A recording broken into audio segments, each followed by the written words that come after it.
ইসলামী bank news top 10।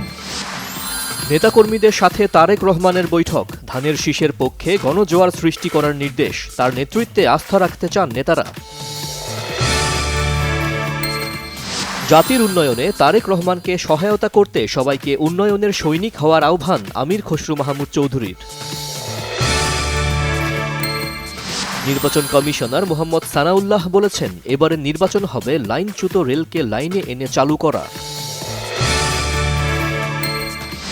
সরকার পরিচ্ছন্ন নির্বাচন দিতে চায়, অতীতের মতো শাসন ব্যবস্থা আর চায় না বলেছেন উপদেষ্টা সাখাওয়াত। সরকার ও ইসির বিরুদ্ধে পক্ষপাতমূলক আচরণের অভিযোগ জামায়াতের, পাতানো নির্বাচন হলে গভীর সংকটে পড়বে দেশ, শঙ্কা মোহাম্মদ তাহেরের।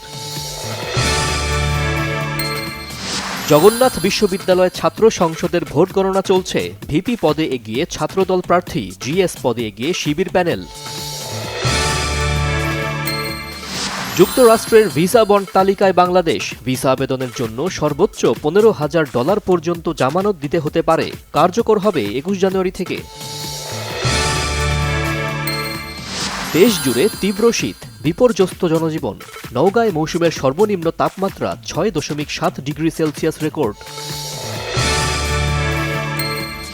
ভেনিজুয়েলার 5 কোটি ব্যারেল তেল বিক্রি করার ঘোষণা মার্কিন প্রেসিডেন্ট ডোনাল্ড ট্রাম্পের, সহযোগিতা না পেলে ভেনিজুয়েলায় দ্বিতীয় দফা হামলার হুমকি। টি-20 বিশ্বকাপে বাংলাদেশ দলের পূর্ণাঙ্গ ও নিরবচ্ছিন্ন অংশগ্রহণ নিশ্চিত করার বিষয়ে আইসিসি তাদের প্রতিশ্রুতি পুনর্ব্যক্ত করেছে বলে জানিয়েছে বিসিবি।